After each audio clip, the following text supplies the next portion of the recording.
Okay, good morning. We are going to learn about brushes. This will be a quick crash course. All right, so we have our brush window open. Here are some of the brush folders that I have. We're just going to go through some of these real quick and what those can do. Pick our brush palette, go in. We have different brush folders. These are smoke brushes that I have. So we're going to pick a color that shows up, size it down because these are huge. And you can see it just adds convincing smoke effects. These can be really quick if you layer them in, or just you can use one of them. This is a sampled brush that I made. This one's not great because it has the hard edges. This one doesn't have those hard edges. These actually are really dense photo textures. So these can be added just to add some convincingness to areas where maybe you had to brush over and it just lost a lot of its texture. This is a water background texture.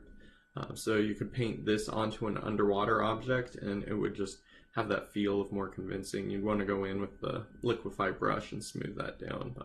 Alright, to add brushes, just go up to this top panel, import brushes. Find your brushes. You can download tons of brushes off the internet. Just drop them in a folder where you can find them. Pull them up. There'll be ABR extension. And you can see it added it in.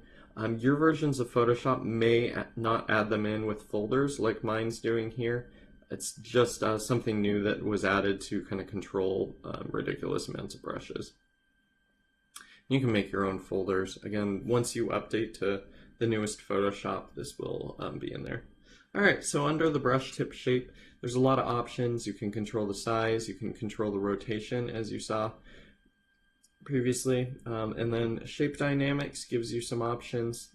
Scattering will bounce the brush all over the place, so totally random. We'll go back up to shape dynamics though, because there's a lot of options in there. These top two will be the ones you use the most.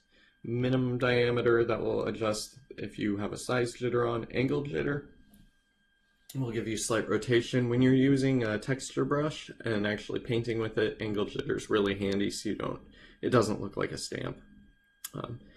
So a lot of different options. You can have pen pressure, stylus wheel, rotation, angle, all control the variance within brushes. So one brush can be used in multiple ways.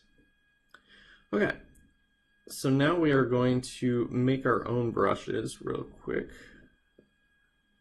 I'm going to jump to that. Alright, so I picked some textures I think would make good brushes. A lot of you have special effects like explosions or dissolves that you need to kind of cut the matte with an interesting edge. So we'll create a new image.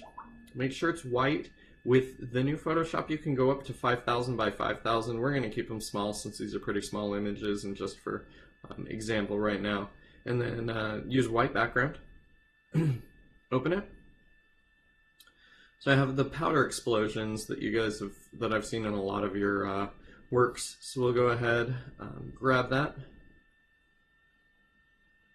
copy and paste it in, size it up a bit. And then we need to desaturate it. Brushes typically won't be colored. You can color things later. So adjustments, desaturate. And that actually is a terrible texture. Other than the edges being kind of an interesting cutting tool, I don't think we can really use this. I try and adjust it and it doesn't come out well. So we're going to jump through that. And go for this rock here. Really interesting background texture. Had a little more success on this one. So scale it up. Now I don't like that it's super blocky, so we're trying a few things. Select, modify, smooth. We'll kind of round these edges off a little bit. I picked 500 at first. That's way too much and completely makes our selection disappear. So I'm gonna do a little bit smaller, 20, so you can see it smooth the edges. Now we want to feather this off, so again, it's not just an abrupt hard edge. Feather does that. So we'll do that at 20 as well. Sorry about the text message noises. Alright, as you can see, we have a softer edge. This wasn't quite enough, and I keep smoothing, but that didn't turn out the way that I was hoping for it. So I end up grabbing an eraser brush, just a soft edge brush, and erasing the edges. that till we have kind of what we're looking for there.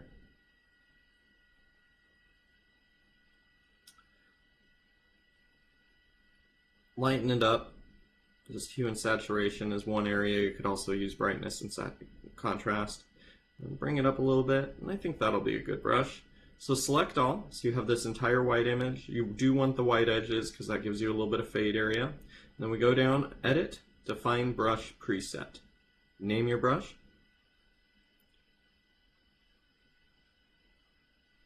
Name it Sponge. Go to a blank layer, shrink it down to a size that we can use. And then if you use it just as a brush, it will be kind of a chalkiness. You can see that there's a little bit of the texture and the rough edge here. You can drop the opacity down a little bit. See a little more of that texture when it overlaps itself. This would be good for trying to create rough brush effects. We can also use it as a texture. So if we go in, adjust the spacing, you can see it gives us a little more space here. You can play with the smoothing, scattering. Change the angle so that way it rotates so we don't get a consistent pattern. Not really what we're looking for. That is a somewhat interesting pattern there. We do have the rotation on though, so if you just click in one place you can see it rotating and it creates a pretty complex image. If we turn the rotation off and we just continue clicking, so I'm just repeatedly clicking here, that creates that actual image that we had, and you can burn that in. Works good for like cliff faces if you want to add a cracked effect to something, or just in general add texture to things. Alright, so here we have a cross hatching effect that I just inked in and then brought into Photoshop. So you can just make your own brushes on paper, scan them in, take a photo of them, bring them in, just make sure it's white and black kind of effect, and then make your own brush. So now we have a texture brush, or crosshatch brush. You can play with angle jitter. That doesn't hugely work, so just isn't giving us really the effect. So I'm adjusting the angle and size.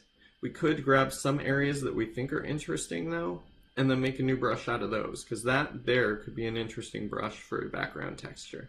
Right now I'm just have the angle and shape and everything off. Just make a texture. Go ahead and make a mask background. And then when you have that lightly in there, okay, I struggle a little bit here as I try to paint the same mask color onto the mask. So it's a black mask, so we need white in order to lighten it up. I'm using black, that doesn't work. Switch the colors, and as you can see with a soft brush, you can just kind of brush in texture into your images as well. That could create cool text effects, or if you have a more graphic style to your image, you could create that as a background. Alright, thanks. Good luck today.